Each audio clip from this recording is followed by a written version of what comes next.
All right, guys. So today we're going to look at the Databricks IPO that's going to be coming up here in the near future. One of my guys on the Discord asked for it, Dedic. So stay tuned.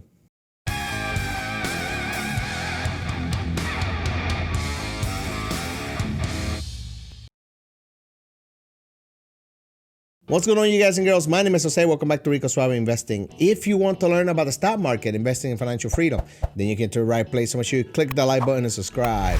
Also, forget to hit that notification bell so you don't miss anything. So today we're going to talk about another cloud computing warehouse called Databricks, and I'm going to bring you as much information as I have about it. So let's get right into it.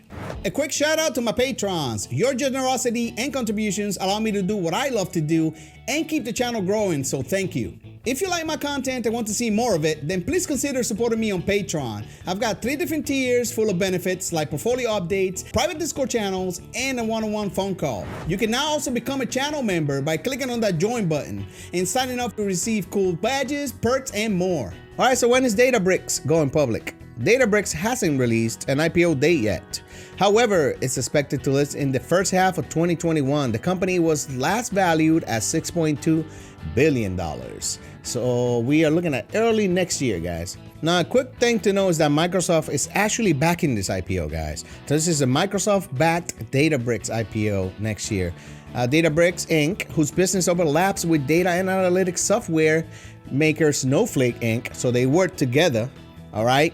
It's preparing for initial public offering that could come in the first half of 2021, according to people with knowledge in the matter. So if you invested in Snowflake, maybe you want to invest in Databricks as well. Microsoft Corporation is both a Databricks investor and partner, integrating a version of a startup software into its cloud product, Microsoft Azure. Okay, so Microsoft Azure works together with Databricks. That's what it is. So by now you're probably wondering, what the heck is Databricks, right? Let's look at that next.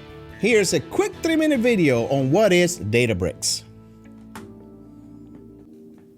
Databricks provides a just-in-time data platform on top of Apache Spark that empowers anyone to easily build and deploy advanced analytic solutions. Start by connecting directly to your existing storage with orchestrated Apache Spark clusters and Databricks managed services in the cloud. The Databricks Integrated Workspace allows you to create dashboards and collaborate with easy-to-use notebooks. You can also use third-party BI tools, as well as create your own custom Spark applications and production jobs. It all starts with Apache Spark, an open-source, fast, and general engine for large-scale data processing, including Spark SQL, streaming, machine learning, and graph. Databricks enhances Spark by providing an easy yet powerful managed service for data scientists and data engineers. With just a few clicks, you can start a cluster tuned by the Apache Spark committers at Databricks. Notice that you can choose which version of Spark, including pre-release versions when available. You can also choose on-demand, spot, or a mixture of instances so you can scale on demand. Data scientists, engineers, and analysts can instantly visualize the results within the integrated workspace instead of exporting it out for visualization. But it's not just about bar charts. There are a number of different visualizations available within Databricks. Looking at the Spark SQL query, you'll notice we can switch to line, to area, to pie, and to map, all with just a click. With a few clicks and keystrokes, you can add or revoke user access to your notebooks. As well, you can specify what access rights other users have. Now that you have secured your notebooks, your collaborators can edit or provide comments. You need only highlight and click on the comments icon to reply or create your own comments. With Databricks, you can transition from development to production in a matter of clicks by using the Databricks Jobs feature. For example, instead of rewriting your notebook, you can run it as a job. Start by selecting the notebook you would like to have scheduled.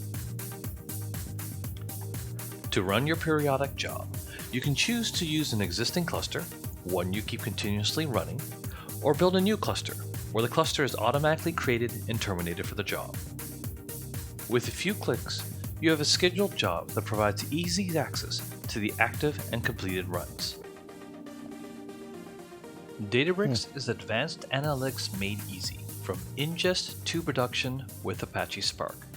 All right, guys. So basically, Databricks is a very advanced analytics tool that you can use out there. Your programmers and people that like to mine data, right? Like marketers and all that, and they can create clusters of people and according to geographic location, demographic, data like age and income levels and all that stuff, and you can just grab clusters of people, put them together, and just serve those people what they need, and tailor your product to serve those people's needs. So very advanced, very pretty cool way of mining data. So right here, I'm gonna leave a link to the description below to this frequently asked questions. But what problems does Databricks solve? Why should I use Databricks? Who is Databricks being used by, and so forth. So I'm gonna leave a link in the description below to this frequently asked questions. So very, very interesting company to look at. Here's an interview with the CEO of Databricks, Ali Ghodji, last November, and he explains the company and the future of the company and all that, and why people out there should use his product.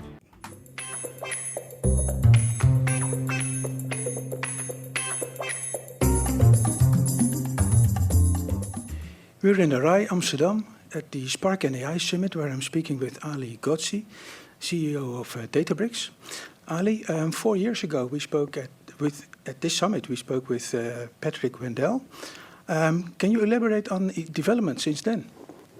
Yeah, we were about 100 employees back then. So today we're close to 1,000. So many things have changed. The company has grown. We're in many different countries, and we have a pretty big presence here in Europe, actually. But more importantly, we've actually developed a lot of new software. Things have changed a lot. When we started, we were based on mostly Spark. But since then, we started doing a lot of machine learning. We started working on a lot more data products like Delta. So a lot has changed at Databricks. I don't know where to start. Well, one point to start perhaps is how does Databricks solve issues around governance and data lineage? Yeah, so the Delta project that we actually talked quite a bit about here at the conference keeps track of all the lineage of all the data that you have. It even enables you to do something called time travel, which means you can go back and forth in time. You can actually, when you're asking questions, you can ask a question and say, I want it to be submitted at some time in the past. And it actually gives you the results back. So this is super important because you can also implement things like GDPR with this lineage. So it's super important for us. And a lot of customers are using it, for instance, for GDPR, but also other things. Okay. Well, recently you announced... And real quick, guys, just so you guys, people out there that are not nerds like me, so you understand what he's talking about. It's like, according to the data that we have, we can analyze and predict models in the future using, previous data and all that. Kind of like when I share my M1 Finance portfolio with you guys, and it gives you a little link, and it predicts, how much interest, or not interest, but, how much dividend growth we'll have in the next, 10, 15, 20 years. Same thing. To invest 100 million euros in a European Development Center in Amsterdam. What are the main reasons for this? Yeah, we started with a collaboration with CWI, Centrum for Wiskunde in Informatics, which is a great, computer science, university here. So it started with that, but that team has done really, really good job. And we found that a lot of people actually are interested in moving to Amsterdam. So it grew quite fast. In fact, it tripled in size just in the last year. And we have about 200 people now in Europe. So for this reason, we're doubling down on this. There are also some issues. We're a San Francisco headquartered company. We're seeing there are some difficulties getting people to move to the United States. It's become more difficult with visa and other issues. So Europe is a great home for a lot of our engineers. So we're excited about it. You mentioned CWI. We know them very well, of course. Can you tell us more about the connection with CWI? Absolutely, yeah. So we started collaborating a lot with Peter Bonds at CWI, and also the team that originally was involved in MonetDB. Yeah. MonetDB was the first system that basically said that if you want to do analytics, you should do it in a vectorized way in columnar fashion instead of doing it row by row.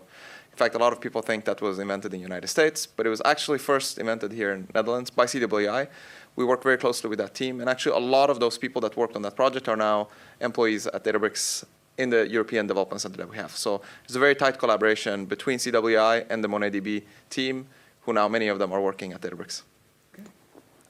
Can you tell us about the new partnership that you have with Tableau?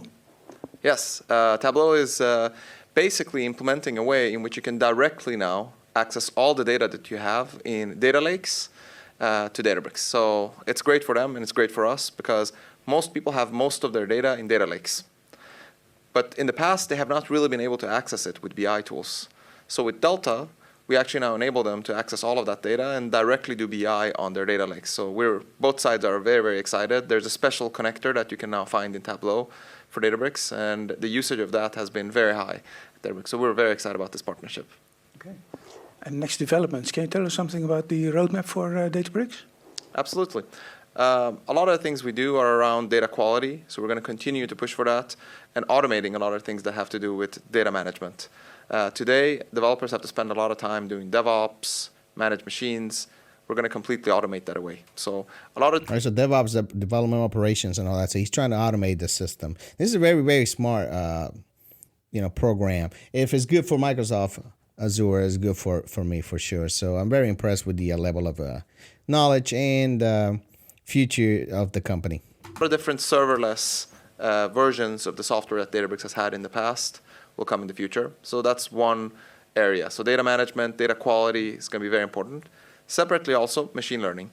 So things around ML flow, automating more machine learning so that machine learning engineers don't have to spend their time editing the data or doing featureization or doing a lot of low-level stuff. That's going to get automated. So a lot of auto ML is going to happen in the future. So those are the exciting things we're working on right now. It's a type of AI, when the machine is learning from itself, and as the company grows and the data grows, the machine is able to learn and continue to do these operations by themselves without having a human being having to tell her, write in the code. The machine can do it itself. So very, very, very, very cool. Right now at Databricks. Okay. Well, thank you very much. Thank you so much. All right, cool. So yeah, so the guy seems a pretty smart guy. Like he said, he might have some trouble bringing some of the operators from different parts of the world due to visa issues and all that. But they do have a big presence in Europe, and like I said, if they are partnered with Microsoft, I'm an investor in Microsoft, so I love everything Microsoft. Very smart. So if it's good for Microsoft, it's good for me, guys. But let me know what you guys think in the comments below. And like I said, it's complex when you're talking about Databricks. Anything that has to do with automation and stuff like that and data analytics. And there will be a link in the description below for frequently asked questions. All right, guys, so basically this is a big data machine learning analytics software tool that everyone is excited about, and it's used by Snowflake and Royal Dutch and Microsoft and many, many, many more people out there. But are you going to invest in Databricks IPO? Let me know in the comments below. As always, guys, make sure you drop a like, subscribe to the channel. But more important than that, make sure you take care of yourselves. And I'll see you soon. I bring up the pain, Rick is the main. I make the market rain like acid rain. An investing channel you ever know, ya. I think you'll go your house, your money, leave you broke, son.